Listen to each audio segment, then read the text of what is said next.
Arturo Torres, periodista de investigación del portal Código Vidrio.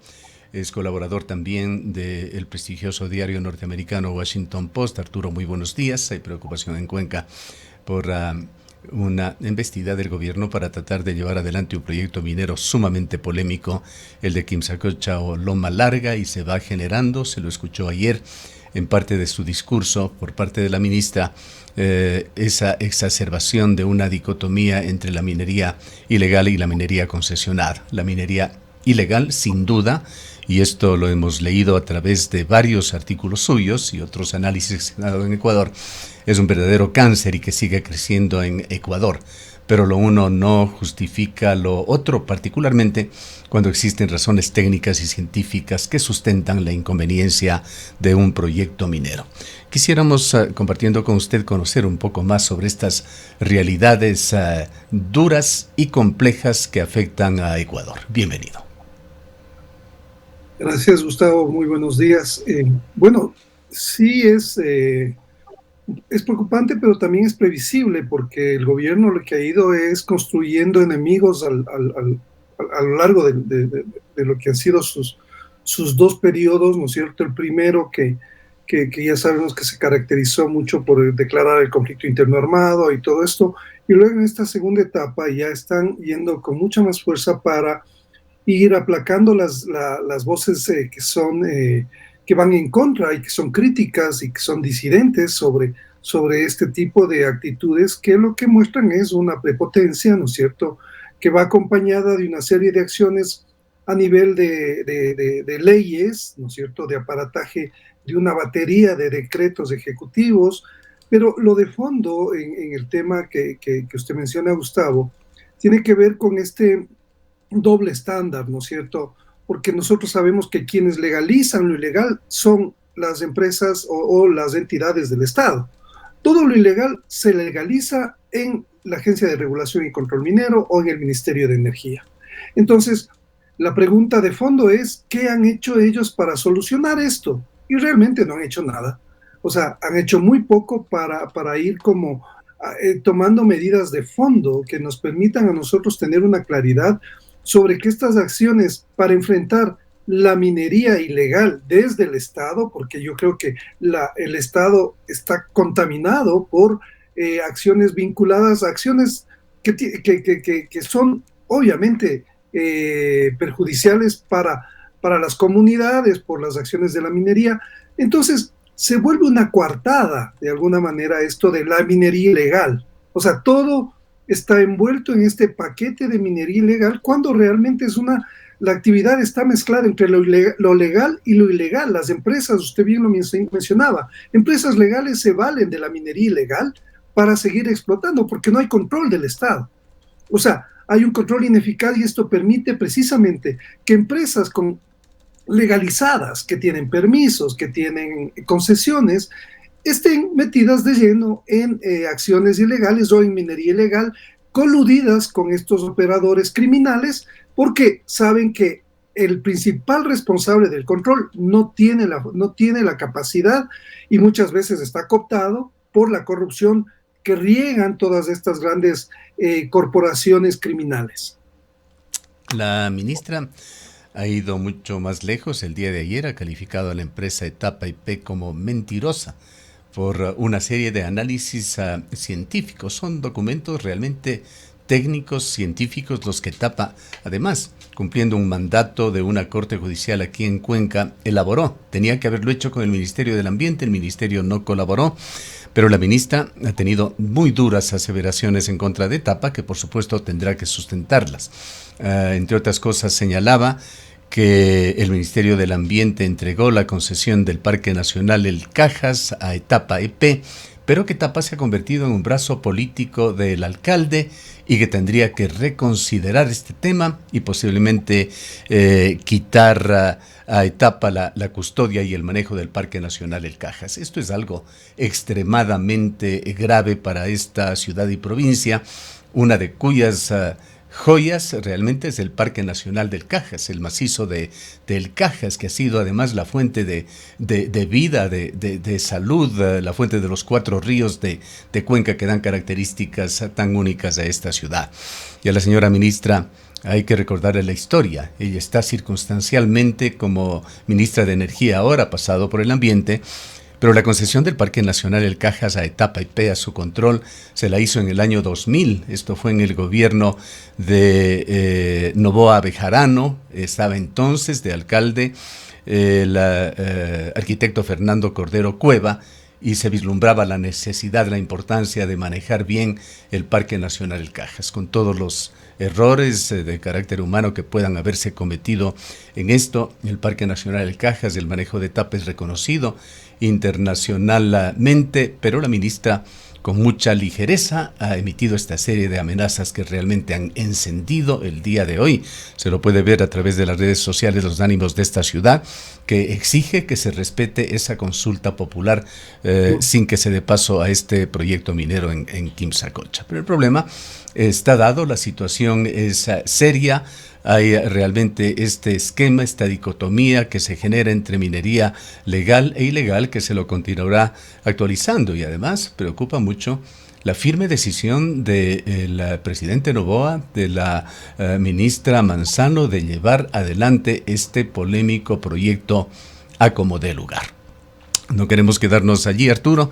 Quisiéramos conocer cuál es el estado de situación de las explotaciones mineras en Ecuador, tanto tocando, por supuesto, lo ilegal, que reiteramos, sí, es un cáncer para el país, pero también los grandes proyectos mineros legales que están generando mucha tensión social. Sí, es un punto clave ese, Gustavo, porque hay grandes proyectos y hay grandes intereses. Son miles de millones de dólares que están en juego. Un gobierno desesperado por recursos, y ya sabemos que tiene básicamente un norte que es el tema extractivo, y no le importa. De hecho, es paradójico que la ministra Manzano antes estuvo en ambiente, ¿no es cierto? Fue una defensora de los temas ambientales, y ahora se puso completamente al otro lado. Y es también una falta de comprensión, creo yo, de entendimiento, el no saber el valor que tiene el Cajas. O sea, el Cajas es una joya en función de todas las fuentes de agua, de la reserva natural que significa. Es realmente un sitio privilegiado en la región y en el mundo. Esto es producto de las glaciaciones. Yo he estado en el Cajas y me duele evidentemente ver cómo estas percepciones autoritarias, ¿no es cierto?, que pasan por alto estas consideraciones que van más allá de cualquier interés, sino el de defender algo que es un patrimonio, no de Cuenca, no de Azuay, no de Ecuador, del mundo, en Cajas. Y sin embargo, se quiere emprender un proyecto tan polémico que puede acabar con uno de los pocos sitios, porque ya vemos lo que pasa en el Podocarpus. Eso está ya contaminado por la minería ilegal. Igual otras reservas naturales.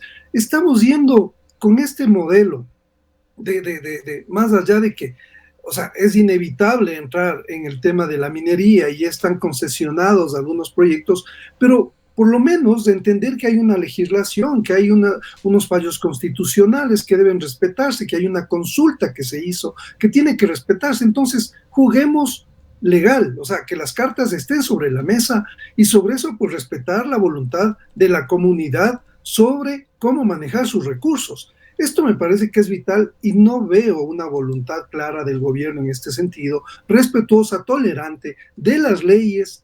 Nadie le está pidiendo que haga algo ilegal, sino que simplemente cumplan las leyes, y ese es el derecho de la comunidad cuencana, porque lo que ha pasado en otras provincias es que básicamente han avasallado esto de las consultas, porque los proyectos siguen avanzando, y claro, ahora con la coartada, como digo, de la minería ilegal, todo vale, ¿no es cierto? Entonces todo está enmascarado alrededor de esta lucha. Entonces estamos frente a una aplanadora que básicamente no pregunta, sino que arrasa y está demoliendo todo. Pero creo que la comunidad tiene que seguir activada frente a estos temas. Nosotros como periodistas lo que estamos haciendo es evidenciando estos problemas, pero fíjese, Gustavo, el tema de Buenos Aires. es precisamente un caso ejemplar de que ahí hay una concesión minera que se le dio a Janrine desde hace varios años, y sin embargo en ese sitio llegaron los ilegales.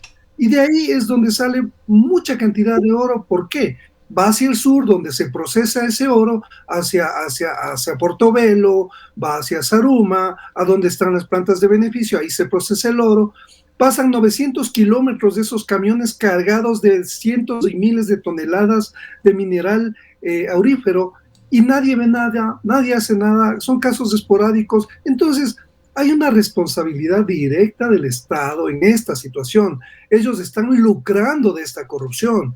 Y entonces, lo que cabe preguntarse es por qué no solucionan esos problemas que evidencian esto que manifestaba. O sea, minería ilegal, pero que es utilizada por los ilegales con el silencio, porque hacen operativos grandilocuentes, llegan, sacan a los mineros, pero ya sabemos que es el juego del gato y el ratón. Vuelven ahí porque no hay una consistencia en este tipo de estrategias para finalmente erradicar este tipo de actividades ilegales. Y sobre la minería legal, hay que exigirles también lo suyo, o sea, que cumplan las normativas, que haya un control ambiental permanente, pero ya vemos que el Ministerio del Ambiente se está sometiendo o está ya por debajo del Ministerio de Energía. Entonces, no es difícil entender qué es lo que se viene, Gustavo. Así es.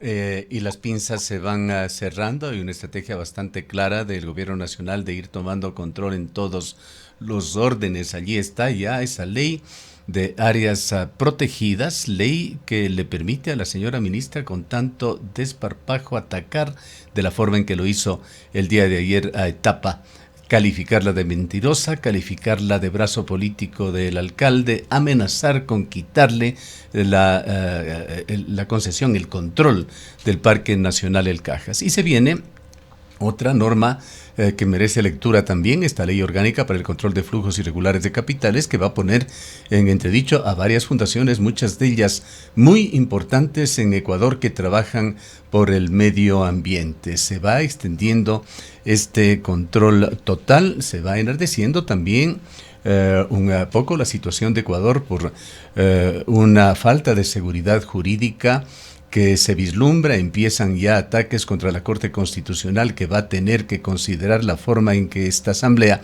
ha venido aprobando importantes leyes como solidaridad nacional, integridad pública, áreas protegidas, pero leyes con debilidades, que tienen falencias, debilidades que podrían ser objeto de sentencias de la Corte. Una situación bastante delicada la que estamos viviendo. Sí, ya vemos que son acciones simultáneas. Ellos necesitan esta estructura legal y vemos que prácticamente hay un guión que se repite de cómo actuó el correísmo, ¿no es cierto? Ahora es mucho más acelerado este proceso de generar el piso legal, la superestructura legal para poder emprender acciones que vayan en ese sentido. Y claro, siguen avanzando mientras le están atiborrando a la Corte Constitucional de cantidad de demandas. La Corte Constitucional está en el foco de atención del Ecuador, dirimiendo todos estos aspectos con un gobierno que lo único que hace es avanzar, avanzar. Es muy parecido, Gustavo, a lo que pasa en Estados Unidos. O sea, hay un símil ahí. Trump lanzando todo tipo de acciones, van muchas a las cortes, a la Corte de Justicia, pero como demoran en procesarse, entonces mientras la Corte está tratando de procesar una de tantas demandas que hay por violaciones a los derechos en Estados Unidos, paralelamente ingresan otras acciones. Entonces lo que hacen es desbordarles y acosarles y arrinconarles a los jueces, atiborrarles con procesos. Y lo mismo está ocurriendo acá, con el ingrediente adicional, que ya vemos que el camino en la justicia, en el Poder Judicial, lastimosamente muestra señales de que estamos repitiendo un tema de cooptación de todas las instituciones, de todas las funciones del Estado. Hablo del Consejo de la Judicatura, el nombramiento del fiscal, que ya se viene y que sabemos que ya, desde mi punto de vista, el hecho de que De la Gasca haya salido del Ministerio de Gobierno y ahora se haya lanzado ese discurso apoteósico, rimbombante, ¿no es cierto?, de luchador al frente de batalla, nos habla de que él se va a lanzar como candidato a la fiscalía. Ese es el alfil que tiene el gobierno para el fiscal. Entonces, realmente yo no quiero hablar de eso, pero me parece que se está configurando un correísmo 2.0, ¿no es Hay, cierto? hay preocupación por lo que usted ha señalado muy bien, Arturo, esa debilidad institucional de Ecuador tan criticada.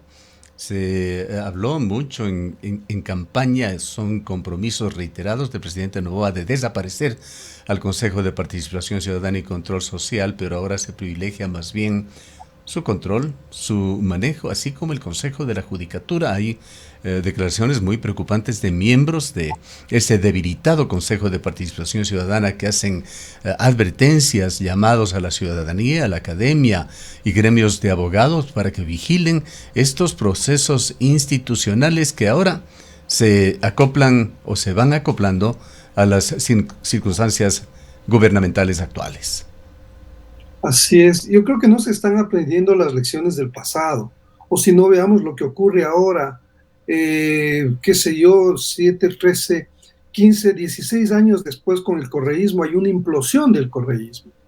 Todo le pasó factura, Gustavo, todas esas violaciones, esos abusos. Cuando ese gobierno empezó bien, esos 2 primeros años, recuerdo 2, 3 años que son los que le mantuvieron en el imaginario tanto tiempo, y una serie de acciones que se hicieron inicialmente bien, pero luego cuando viene esta estrategia de tomarse todos los poderes, ¿no es cierto? Y de avanzar, y eso en medio de corrupción sistemática en todas las instituciones del Estado, porque vienen aparejadas, o sea, el autoritarismo casi siempre viene aparejado de estos procesos de corrupción, de tapar todo, de ocultamiento, de arrinconar a quienes ellos consideran que son opositores críticos, enemigos del proyecto, pero no se dan cuenta que el paso por el gobierno, por el poder, es momentáneo y que tarde o temprano tendrán que responder por todos los abusos que cometan al margen de la ley, indistintamente de que ahora estén en el poder. Creo que no se está haciendo aprendizaje sobre lo que acabamos de vivir y como decía, hay una implosión en el correísmo debilitado por todas estas situaciones. Entonces, creo que debería el gobierno pensar mucho más, meditar mejor sus acciones para un poco ir como calibrando cómo la comunidad y la sociedad va a responder y va a tener como una actitud distinta en función de de cómo se están dando estos procesos de una manera muy autoritaria y sin tomar en cuenta su criterio. El día de hoy se cumple otro plazo importante en Ecuador. Se cierra la convocatoria para conformar la Comisión Ciudadana que designará al nuevo fiscal general de la Nación, que como usted ha señalado, tiene ya candidato. Así es, sí, se cierra, los plazos me preocupan porque fíjese, terminó el periodo en abril pasado, en mayo debían ya nombrar al reemplazo, sin embargo se han ido extendiendo y han ido coincidiendo los plazos con los intereses del gobierno, ¿no es cierto? Para ir como alistando este escenario y el candidato y todo eso. Entonces, creo que lo que se viene es un momento muy importante porque el papel de la comunidad, de las organizaciones sociales, que ya vemos que también están tratando de ser arrinconadas con esta ley, ¿no es cierto?, que acaban de aprobar para controlar a las fundaciones, es como que están caminando a varios frentes con el guión que dejó el correísmo mucho más sofisticado. Entonces, están aprovechando también este sentido de que la gente necesita seguridad y hay muchos distractores que se lanzan sobre el camino, mucha propaganda, mucha publicidad. Entonces, estamos todos los días viviendo eventos distintos, acumulados, y en medio de eso hay un proyecto que está avanzando, que es preocupante porque obviamente tiene un cariz autoritario que debe preocuparnos a todos porque porque eso hace daño a la democracia. Entonces, me parece que este proceso del fiscal y sobre todo, Gustavo, lo que ya se va a dar en el Consejo de la Judicatura, porque ahí ya sabemos que el que va a ser presidente de la Judicatura es el que es llamado un alfil del gobierno, que es el señor Godoy, y que él va a hacer la reforma y la emergencia en el sistema judicial, es decir, dar recursos para poner a gente, para cambiar a gente afín al proyecto político, que es lo mismo que vivimos con la metedura de la mano en la justicia de Correa.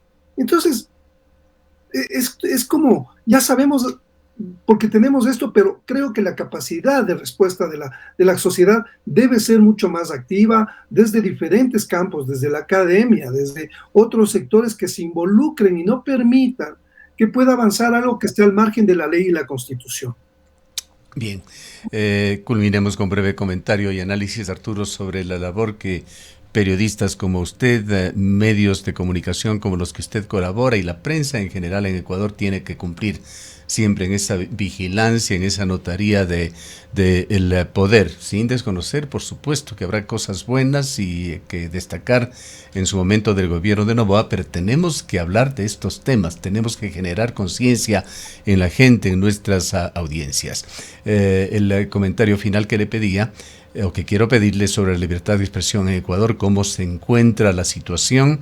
Según Reporteros Sin Fronteras y Fundamedios, Ecuador habría descendido 30 puestos en el ranking mundial de libertad de prensa, tomando como referencia el año 2023. Sí, hay un deterioro evidente en las condiciones del trabajo para los periodistas y para los medios. Creo que sería ingenuo pensar que yo no he oído ninguna declaración oficial del gobierno que apoye, por ejemplo, el tema del acceso a la información. Más bien, por el contrario, el gobierno lo que ha hecho es, de alguna forma, también no facilitar el trabajo de los medios que son críticos o que hacen su trabajo. Es decir, hay un error en creer que los medios y los periodistas somos amigos del gobierno y enemigos porque evidenciamos los problemas que tiene de corrupción ya temprana, como Progen, como el Ministerio de Energía, lo que acaba de ocurrir y que todavía está por verse. Progen Austral es un caso muy grave que lo intenta tratar con un perfil más bajo de lo que se merece el gobierno.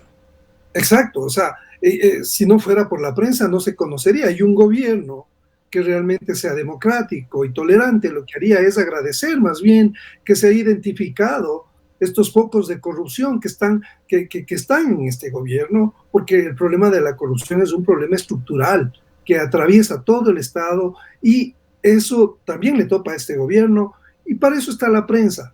La prensa está precisamente para mostrar los trapos sucios, para que se corrijan y se mejoren las cosas. Espero que el gobierno lo entienda. Dudo mucho que vaya por ese sentido, sino que realmente con las condiciones en que los periodistas y los medios que siguen haciendo su trabajo en condiciones adversas enfrentan al poder, son un contrapoder para jugarse por los intereses de la comunidad, va a ser cada vez más adverso, Gustavo, pero tenemos experiencia. Vivimos un gran proceso en el cual trataron de acabar con la prensa y Gustavo, usted más que nadie sabe, ha vivido ese proceso en Cuenca, desde su actividad periodística. Entonces, creo que tampoco es que hay que, digamos, ponerse en el peor escenario. Yo creo que debemos esperar lo mejor y estar preparados para lo peor. La prensa siempre va a tener este tipo de circunstancias adversas frente a los poderes, a los gobiernos, que son momentáneos, pero en medio de eso creo que la capacidad de resiliencia que tenemos los periodistas es la que nos permitirá salir adelante en favor de un bien que le pertenece a la comunidad, que es la información. Y mientras ese norte esté claro, pues podemos seguir avanzando. Bien, muchísimas gracias a Arturo por haber compartido este diálogo en esta mañana. Muchas gracias, Gustavo. Un excelente día. Declaraciones del licenciado Arturo Torres, periodista de investigación de prestigiosos medios y escritor también de varios libros. Son las 8:34 horas.